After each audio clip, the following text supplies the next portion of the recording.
What's going on, everybody? Welcome back to my channel once again. So today we're going to be taking a look at the newest 3DMakerPro Moose 3D scanner.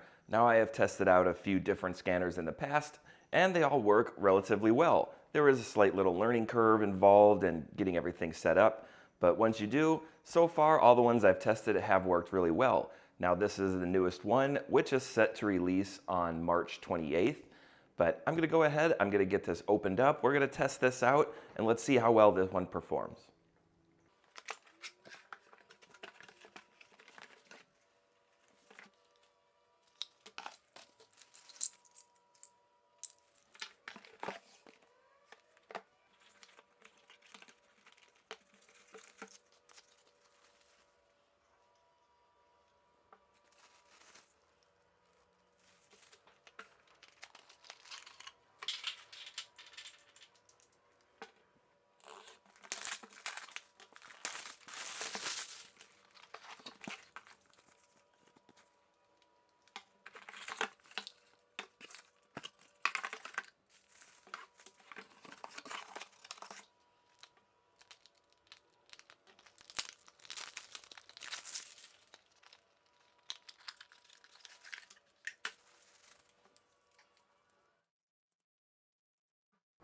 All right, so I got this all laid out on the table so you can see everything that it does come with. Right here you can see the scanner itself, along with the power cords and all the adapters you're going to need depending on which country you live in.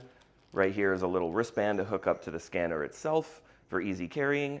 It does have the turntable and the power cord and the tripod itself.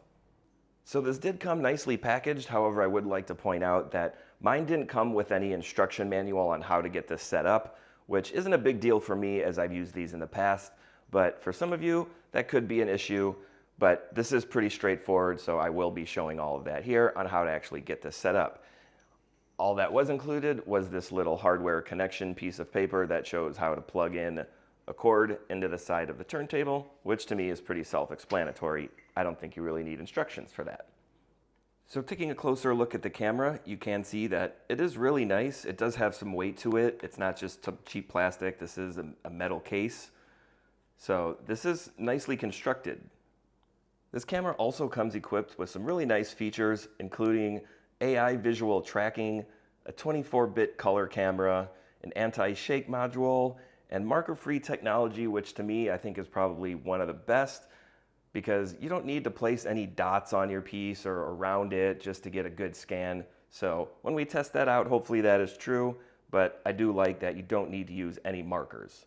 This does use blue light technology instead of the normal infrared that you normally see on a lot of these scanners. And they say that it reaches up to 0.03 millimeters accuracy. So again, while we're testing this out, we'll see if that is true. This does have a single capture range of 200 by 100 millimeters, and it does have a resolution of 0.07 millimeters, which I think is pretty good compared to some of the other ones. So I'm going to go ahead and head over to their website, download the software that I need, and then we'll come back and get this all hooked up and try this out. So here we are over at the 3DMakerPro website, and as you can see, here is the Moose, and it is set to launch on March 28th at 10 a.m. Now, I just need to get the software for this, so I can just go into download and tutorials, and you can see here software manual, what you need. I'm just going to go into software and I will download this for my computer, but there also is a mobile app that you can download as well if you wanted to use your phone to do scans. And on here you can see that it does go through how to install everything, how to get all set up, and actually like how to use it and things like that. So I'll download this software and then we'll get this all set up and go from there. So let's get this set up onto the tripod, and I won't be needing these adapters at all. So I'll just set those aside. So I can just take the tripod and the scanner itself. It does have the little screw hole underneath. And I can simply screw the tripod onto the scanner. On the back you can see right here for the power cord, which is this piece right here. And that simply plugs in like that. It does have a little grasp right here to unplug it, which is actually really nice. And the other end will simply plug into your computer. All right, so I grabbed my computer, downloaded the software, and now all I have to do is the other end of this cord. I just need to plug this one into the computer and this one into the power outlet, which is right there.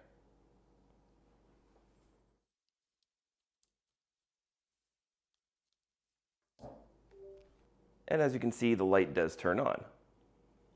So now we'll head over to the computer, try a scan, and I'm just going to be trying this little bust of Mark Stone from the Golden Knights. He is the captain.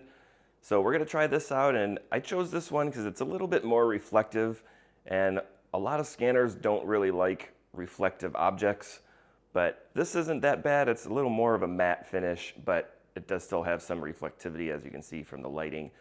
So we're going to try this anyways, and we're going to see how this turns out. So let's jump right over to the computer and let's try this out. Okay, so here we are over in JM Studio, and when you open it up, it does give you this little quick start prompt, which kind of shows you the title bar, the toolbar, and kind of the layout. You can click on next, and it kind of just goes through objects that you can do, can't do, and things like that. So I have my model already set up on the turntable, and I do have it on easy scan. It does have table scan as well, which you can click on, which you can see it does invert it because it does use a different camera, so I would have to rotate the camera itself. And then you have edit mode, which lets you, reset, append, and then process it once you're done scanning it. So I have this set up for easy scan, and I do want to point out that up at the top, you can't click on any of these toolbar menus unless you are in edit mode. And now I did email them about that, and they said it's supposed to be like that because when you're scanning, they want you to just focus on the scanning and not really do anything else. So I understand why they do it, but to me, I think it would be nice to still be able to click on the file menu, because if you're right here and let's say you start scanning and then you stop it and you want to just start over again or reset it back to how you originally started, you can't click on file to click on a new one unless you go into edit mode first. So not a huge deal, but something that I think would be just a little bit nicer, just to be able to click back in the file or any of these helpful helps or toolbars or anything like that if you need it. Okay, so here we are back in Easy Scan, and I have this set up with the image pretty much centered in here, and if I move this back and forward, you can see that it does lose it the closer I get. I want to kind of stay in this excellent range over here on the left-hand side. So I want to try and keep that right around the middle to where I'm going to get the best results. So right around there looks like it's going to be the best. Let me just get that centered. And over here you can adjust the brightness and the sensitivity. You can see that when I'm moving this, I will lose some detail. If I go too dark, then I can't see it. So for me, the best, probably right around 8. Sensitivity, I don't seem to notice any difference no matter where I set this. And it does say, though, that control how sensitive the scanner is to the light. A higher sensitivity can improve the level of detail, usually for dark objects, while lower sensitivity may make the scan less noisier. Okay, so I'm just going to move this. Let's just put it right around 5, so we're right around the middle. I'm going to set the scan quality to fine because I want to try and get the best detail as possible, and I will keep this on geometry. If I set this to texture, now you can see that it will pick up all the texture with it, but I think you get a little bit less detail using the texture other than the geometry, so I'm going to stick with the geometry for now for this one. So since everything is set up, I am going to just go ahead and click on scan. And we're going to let this do a full rotation, maybe 2. We'll see how much of the detail it kind of picks up as it goes around. But I'll probably get this to be around, 500, 600 frames or so. And then I'm going to stop it. And then in order to capture the rest, I will have to adjust the camera and reposition it to kind of scan the rest. So as you can see on the left-hand side, this is staying pretty much right in the excellent range, so it looks like it's picking up some pretty good detail. So we have a full rotation right now. I'm going to let go just a little bit longer just to try and get as much detail as possible. And let's stop it right about there. And now this does show rebuilding, so it's going to process the data that we just did. And this might take a minute depending on whether you have it on normal or fine, and the power of your computer as well. So here we are looking at this. You can tell that we did miss some spots underneath, and that's because the camera just can't see underneath. But I can rotate this and kind of check it out and zoom in. And so far, I think that's looking pretty good. So since we have this part done, I am going to append and add on some more of this. And I will need to reposition this camera. So I'm going to just move this down to where I can get the bottom of this as well and try and keep it in that excellent range. Move it over a little bit. Right about there seems okay. So now I can rescan this again. Click on scan. And we'll give this another full rotation or so. I'll probably keep it around the same, maybe 600 frames or so, just to get as much detail as possible. And right about there seems okay. And once again, we'll wait for this to process this scan before continuing. So I went ahead and did a few more scans, as you can see here, using different angles and rotating it each time.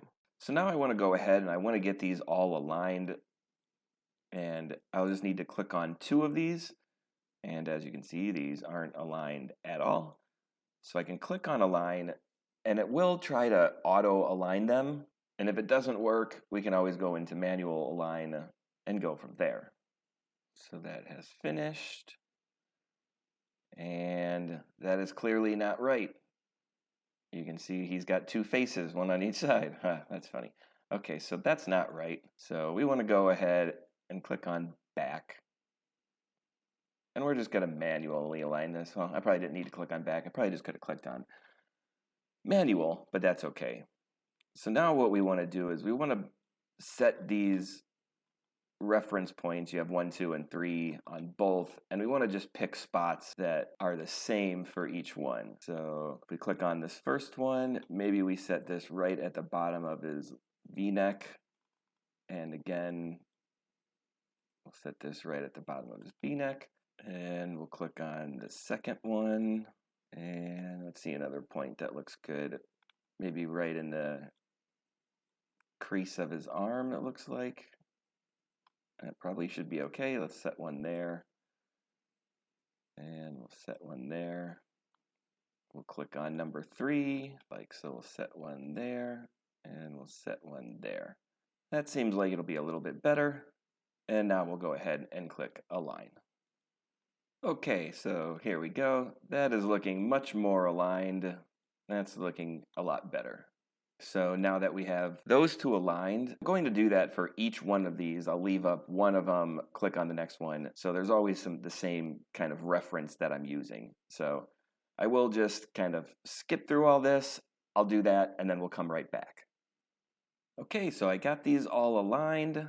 And if I click on all of them, you can kind of see that they're all basically oriented the same way, which is what we're wanting. It looks a little goofy, but I think we should be okay. So now that we have that, we can just go up to process, and I want to remove the noise. I'll repair any gaps if there are any missing. It'll just fill in that hole.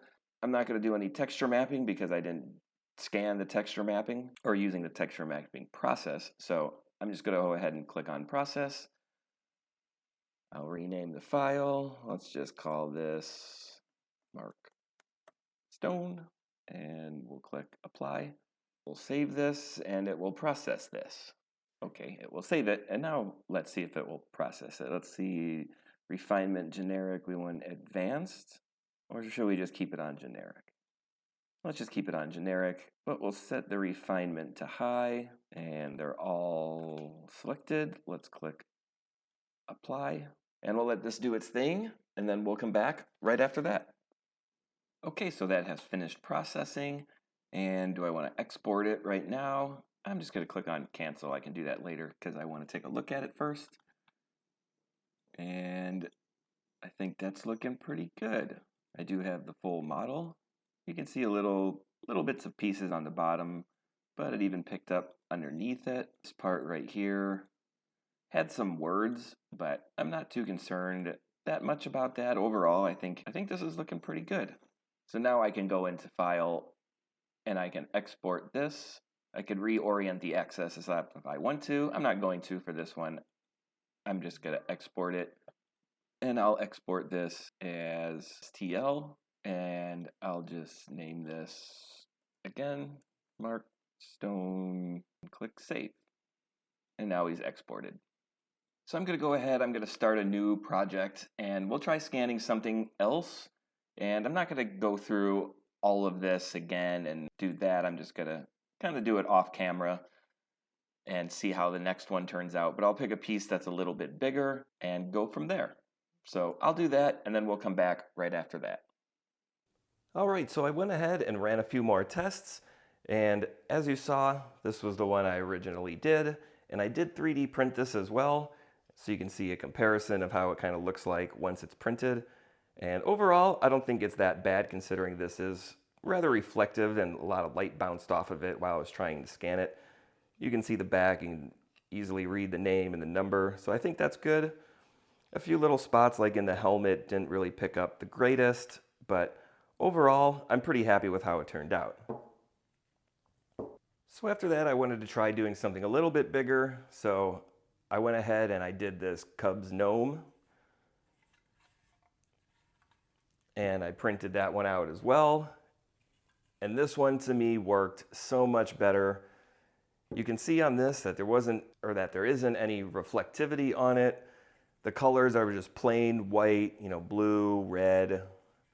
So this was so much easier to scan. I didn't really have any problems at all scanning this one. I did have to move it up and down on the tripod, but overall, I think if you look at the detail, it did pick up everything really good, even down to the little pocket and the little marks on there. I think it worked really well. Next, I wanted to try the table mode and the texturing. So I got this little guy just because I figured this would fit on the turntable so much easier, and it would probably be a lot easier to scan, and I wanted to see how the texture picked up on this. So that's what I did. So while table scan mode works okay, the one thing I don't really like is that as soon as you get to 320 frames, it automatically stops and rebuilds it, which means you have to keep on appending it to get all the detail that you want. As far as the texturing goes, I think it did a pretty good job. There are a few parts that aren't exactly perfect, but that is because it was scanned multiple times and it kind of stitched them together, so there are some kind of dark spots where there shouldn't be and some other little hiccups that probably shouldn't be there. But overall, I think the color matched pretty well, and I think it did a pretty good job. So overall, what do I think about this scanner? I think that it's actually pretty good. There are some things that I do like about it, and there are some things that I think could be a little bit better, but I'll go over those right now. So first, getting this set up was super simple. All you had to do was plug the cord into the back of the scanner itself, plug the other end into the wall and into your computer, and that's basically it. Plugging it into the software was simple. You do just need the calibration file, which once you plug it in, it basically automatically finds it for you, and you're all set to go. I think the scans turned out really good. As you can see, it picked up all the little detail that I was hoping that it would pick up, even into like the eyes and underneath. It actually did quite a good job. I did take my time a little bit more on this one, so that definitely helps when you do that. It did have a little bit of issue with one that's a little bit more reflective, but that's pretty much any scanner out there. You're going to have issues with things that are transparent or reflective or hair or anything like that. So no matter which scanner you use, you're always going to kind of have those issues. But overall, I'm quite happy with how the scans turned out. Taking a look at the software, I do think that it's fairly simple to use.